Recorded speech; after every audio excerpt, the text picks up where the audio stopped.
오늘 하나님의 말씀은 누가복음입니다. 누가복음 17장 6절 말씀입니다. 제가 읽어드릴게요. 주님께서 말씀하셨습니다. 만일 너희에게 겨자씨만한 믿음이 있으면 이 뽕나무더러 뿌리채에 뽑혀 바다에 심겨라 해도 그것이 내 말에 순종할 것이다. 오늘 이 말씀 가지고 같이 함께 은혜를 받고자 합니다. 제가 오늘 이렇게 설교를 갖다가 준비하면서 제가 많이 은혜를 받았어요. 그리고 가슴이 참 많이 마음이 떨렸어요. 이렇게 목사라 하더라도 성도라 하더라도 회개하지 않으면은 지옥 간다는 거, 죄 가지고는 절대로 천국 갈 수 없다는 하나님이 하시는 그 말씀을 듣고 참 가슴이 심하게 떨렸습니다. 이 세상에는 반드시 있어야 할 그 필요한 것이 있어요. 꼭 있어야 될 그 필요한 것이 있어요. 근데 이것도 필요하고 저것도 필요하고 이것도 꼭 나에게 있어야 되고 저것도 꼭 나에게 있어야 되지만 가장 그거보다 더더욱 필요한 것은 꼭 반드시 있어야 될 것은 바로 믿음입니다. 믿음보다 더 귀하고 더 꼭 필요한 것은 우리에게는 없는 거예요. 우리에게 믿음만 있다면 이 바다를, 이 산을 번쩍 들어서 저 바다에 옮길 수가 있는 거예요. 저와 여러분에게 믿음만 있다면 이 산을 번쩍 들어서 저 바다 넘어 저쪽에다가 옮길 수가 있다고요. 마태복음 8장 26절에 보니까는 예수님께서 이르시되 어찌하여 무서워하느냐 믿음이 작은 자들아 하시고 곧 일어나서 바람과 바다를 꾸짖으시니 아주 잠잠하게 되거늘, 이렇게 말씀이 있어요. 정말 사람이 살아가면서 무서울 때가 있고 두려울 때가 있어요. 저도 이렇게 오랫동안 제주도에 있으면서 밤에 이렇게 제주도 집에서 이렇게 나와 보니까는 깜깜하죠. 사람 한 사람도 없죠. 그냥 주인 없는 개들인지 뭔지 개들을 묶어놓지가 않아가지고 밤에 개들이 막 망망짓고 막 달려들지요. 조금 두렵고 무서웠어요. 그래도 하나님을 의지하고 예수님을 의지하고 있으니까는 그 두려움이 사라지는 거예요. 제주도 제가 사는 집에는 경찰서도 없어요. 슈퍼마켓도 없어요. 하다못해 전봇대도 없어요. 밤만 되면은 깜깜한 거예요. 낮에도 사람이 없는데 밤에는 더더욱 사람이 없죠. 혹시 누가 죽인다 하더라도 이게 악을 쓰고 소리 질러도 누가 도와줄 사람이 없는 거예요. 또 전화까지도 안 돼요. 전화 거는 것도 안 돼, 받는 것도 안 돼, 문자 보내는 것도 안 돼, 문자 받는 것도 안 돼, 와이파이도 안 돼, 데이터도 안 돼. 이거는 완전히 그냥 제주도 집 아름답고 좋고 그렇지만 아무것도 안 되는 거예요. 그러니 누가 죽인다고 해도 이거 뭐 손가락에 낀 다이아몬드 반지 손가락 잘라가지고 가져간다 하더라도 어디서 아소리 하나 찍소리 하나 못하고 그냥 죽을 수밖에 없는 거예요. 근데 두려운 마음, 무서운 마음을 하나님을 의지하고 성경을 읽고 하나님을 의지했더니 그 두려운 마음, 무서운 마음이 없어요. 이렇게 하나님께서 막 바람이 엄청나게 불어서 얼마나 무섭고 두렵겠어요. 배를 탔는데. 그러니까는 믿음이 작은 자들아, 예수께서 이르시되 어찌하여 무서워하느냐 믿음이 작은 자들아 하시고 곧 일어나서 바람과 바다를 꾸짖으시니 바람과 바다가 잔잔하게 됐대요. 얼마나 무섭겠어요. 바람이 막 그냥 풍랑이 일어나고 그 배에서 배가 막 뒤집히게 생겼는데 예수님이 타셨는데 그 배에 타셨는데 참 우리는 주님만 믿으면은 두려워할 게 없고 무서워할 것이 이 세상에 아무것도 없는 거예요. 우리에게 믿음만 있다면은 아무것도 두려워할 게 없는 거예요. 그 제주도 넓은 집에서 혼자 있어도 두려워할 것도 없고 무서워할 것도 없고 전화도 안 되고 와이파이도 안 되고 아무것도 안 되고 사람도 없고 그래도 두려워하고 무서워할 것이 없는 거예요. 요한일서 5장 11절에 보니까 또 증거는 이것이니 하나님이 우리에게 영생을 주신 것과 이 생명이 그의 아들 안에 있는 이것이니라. 12절 아들이 있는 자에게는 생명이 있고 하나님의 아들이 없는 자에게는 생명이 없느니라고 이렇게 말씀했어요. 우리에게 믿음이 있다면 예수님의 생명이 내 안에 있는 거예요. 나에게 믿음이 있다면 예수님의 생명이 바로 내 안에 있는 것이라고요. 영생이 예수님 안에 있는 그 생명인 것이에요. 그래서 골로새서 3장 4절에 또 보니까 예수님이 우리의 생명이라고 그랬어요. 생명이신 예수 그리스도라고 이렇게 말씀하셨잖아요. 그러니까 영생의 새 생명을 받으면은 본능으로 하나님을 우리가 사랑하고요. 하나님의 말씀을 좋아하고요. 하나님의 말씀을 따르고 순종하고요.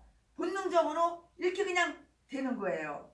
그런데 이 생명의 말씀이 나에게 없으면, 나에게 그런데 생명의 말씀이 없으면 자기가 아무리 열심히 교회에 나오고 새벽 예배 나오고 헌금을 집을 팔아서 논을 팔아서 통장을 털어서 헌금을 많이 내고 자선사업을 많이 하고 자선사업을 많이 하고 구제를 많이 하고 그래도 이거는 죽은 믿음인 거예요. 산 믿음이 아닌 거예요. 이 믿음이 이게 성장하고 믿음이 이게 자랄 수가 없어요. 믿음이 자라고 성숙한 믿음으로 바뀌어야 되는데 그렇게 될 수가 없는 거예요.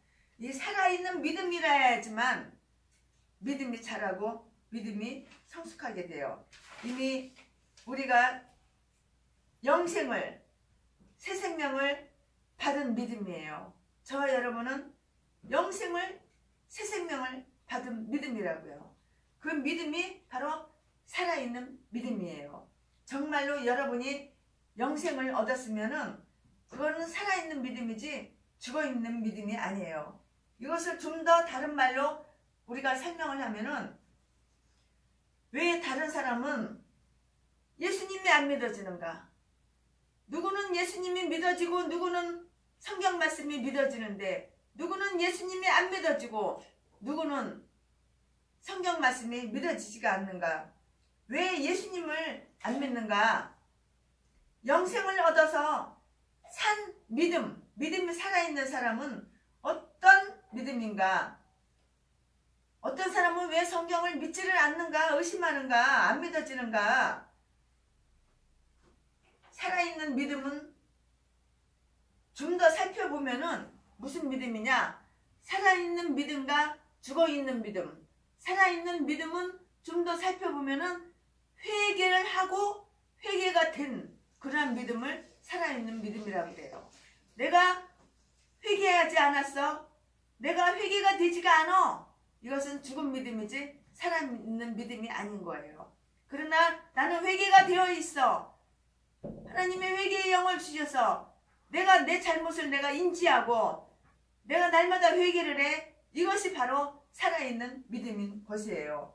이 새 생명을, 그리고 살아있는 믿음은 새 생명을 얻어요. 사도행전 11장 18절 말씀을 보면 그들이 이 말씀을 듣고 잠잠하여 하나님께 영광을 돌려 이르되 그러면 하나님께서 이방인에게도 생명 얻을 회개를 주셨느니라 하니라. 이렇게 말씀이 써 있어요. 회개도 내가 회개하고 싶다고, 나 회개해야 되겠다. 내가 죄를 많이 졌어. 마음이 더러워. 생각이 더러워. 내가 아주 불량한 죄를 많이 졌어. 회개해야지. 그런다고 해서 회개하는 것이 아니에요. 이거 회개도 하나님이 새 생명 얻는 회개의 마음을 주셔야지만 선한 양심이 내 양심이 찔려서 그래서 회개를 하는 거예요. 회개를 하지 않으면 생명을 얻을 수가 없어요. 영생을 얻을 수가 없다고. 생명을 얻는 회개를 하나님이 바로 주시는 거예요. 회개하지 않으면 절대 천국에 갈 수가 없어요. 교회에 왔어도 예배를 드려도 전재산 털어서 헌금을 내도 구제를 해도 가난한 사람을 많이 도와줘도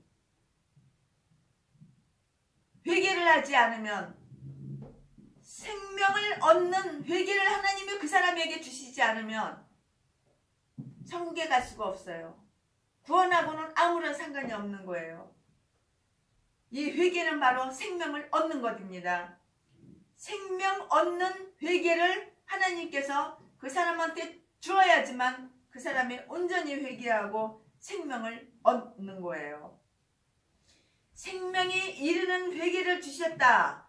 회개를 해야지만 복음이 믿어지고, 복음이 믿어질 때에 우리는 영생을 할 수가 있고, 복음이 믿어질 때에 우리는 생명을 얻는 거예요. 바로 그 말입니다. 그러니까 예수님께서도 회개하고 복음을 믿어라 이렇게 말씀하셨어요.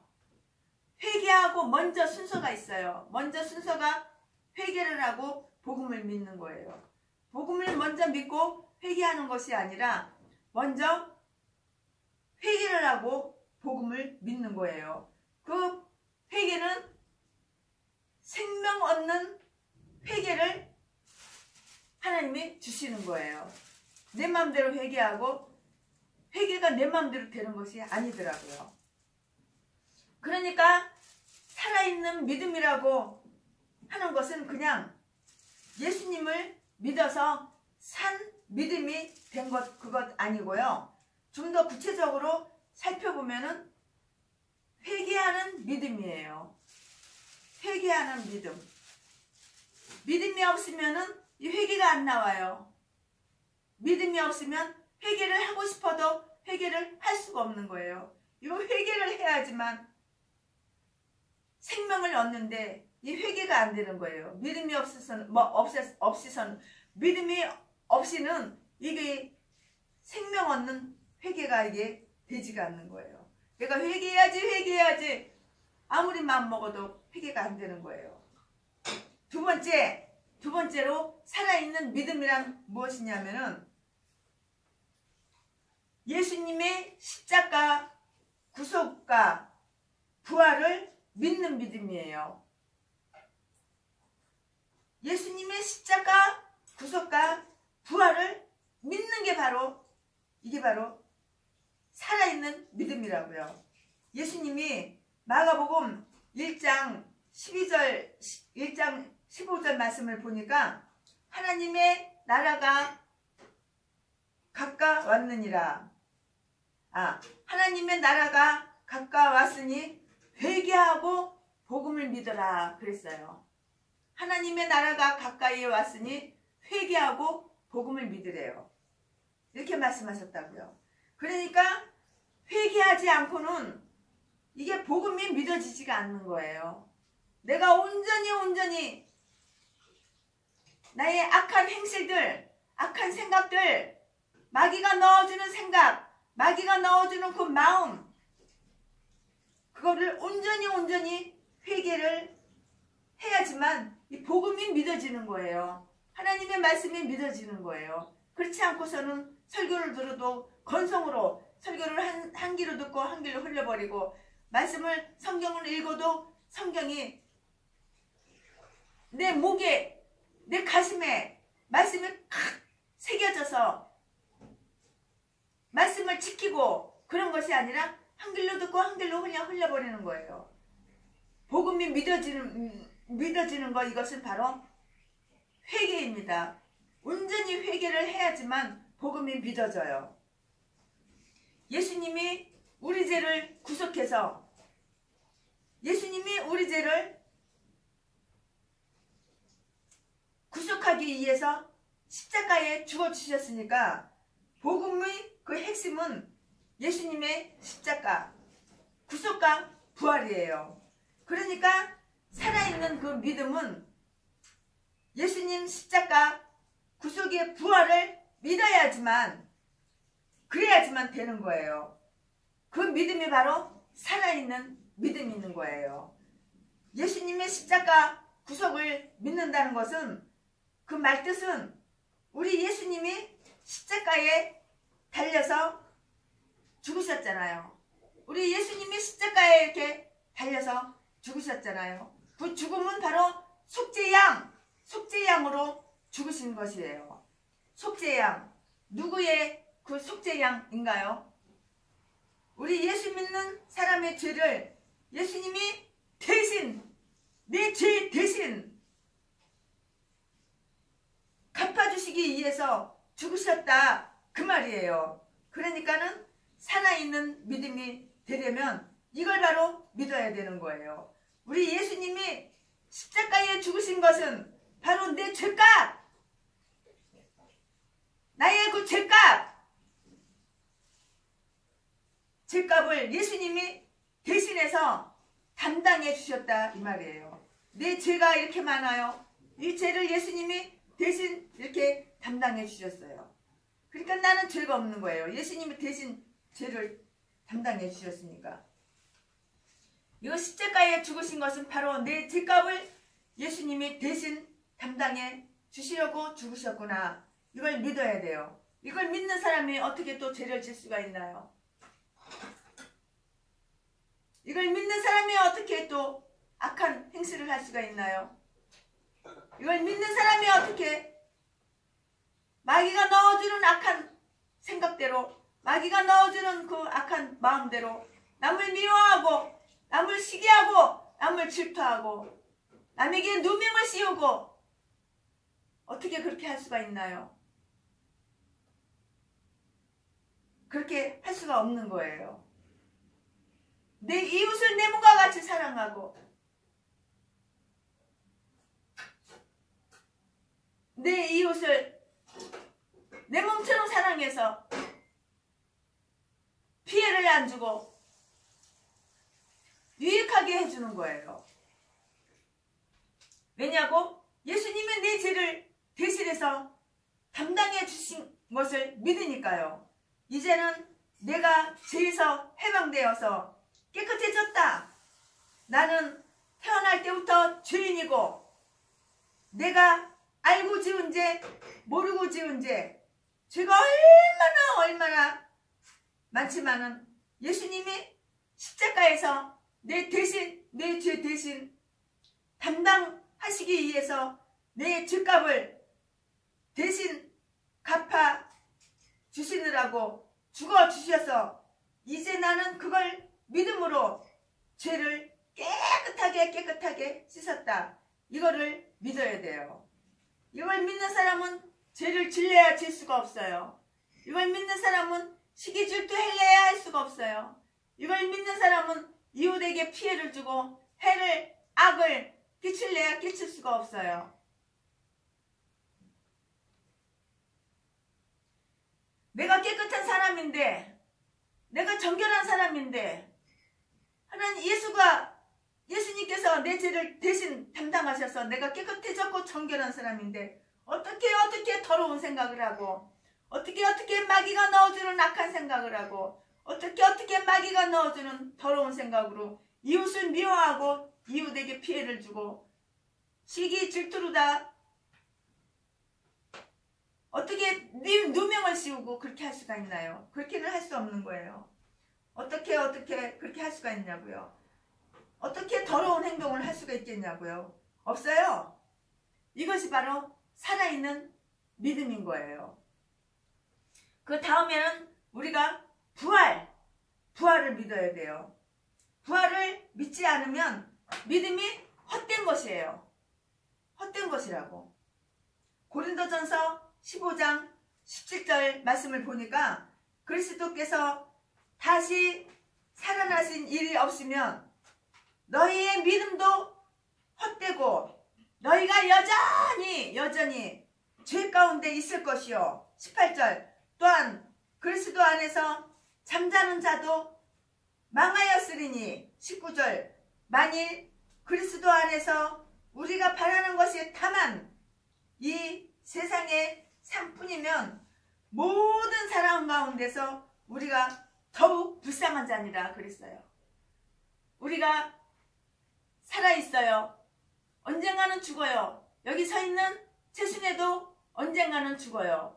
앞으로 20년을 더 살지 50년을 더 살지 40년을 더 살지 60년을 더 살지 그건 모르겠지만 저도 여기 서 있는 최순애 설교하는 최순애도 언젠가는 죽는다고요.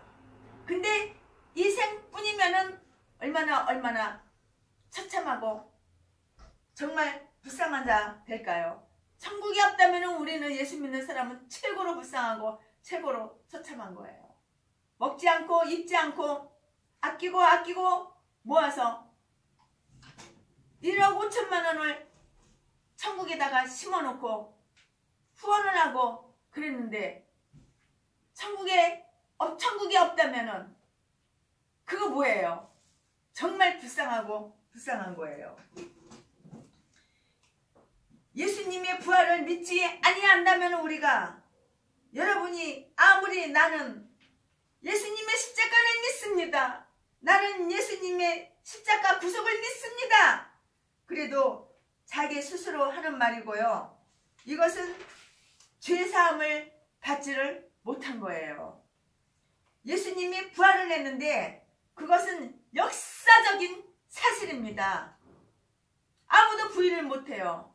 예수님이 부활하신 것을 아무도 부인 못하고 역사적인 사실이고 우리 자신이 예수님의 부활을 믿지 않는다면 너희 믿음이 헛되고 너희가 여전히 죄 가운데 있다 그런 거예요. 왜 그런가요? 우리는 예수님의 부활을 통해서 예수님을 하나님의 아들로 확인하는 것이에요. 우리가 예수님을 본 적이 없어요. 예수님이 사람의 몸을 입고 이 세상에서 33년 동안 사시다가 십자가에 달려서 죽으셨는데요. 그분이 정말 하나님의 아들인지 우리와 똑같은 사람인지 그걸 어떻게 알아요? 모르잖아요. 알 길이 없어요. 그런데 부활을 통해서 과연 예수님은 하나님의 아들이시구나 그걸 알 수가 있어요. 그렇죠? 그 말이 바로 이 말씀이 로마서 4장 1절에 있어요. 그런즉 육신으로는 우리 조상인 아브라함이 무엇을 얻었다 하리요? 2절 만일 아브라함이 행위로서 의롭다 하심을 받았으면 자랑할 것이 있으려니와 하나님 앞에서는 없느니라. 3절 성경이 무엇을 말하느냐? 아브라함이 하나님을 믿음에 그것이 그에게 의로 여겨진 바 되었느니라고 이렇게 말씀했어요. 우리가 혈통으로 보면 예수님이 다윗의 자손으로 오셨지만 부활하심으로 말미암아 하나님의 아들로 인정되었어요. 그렇잖아요?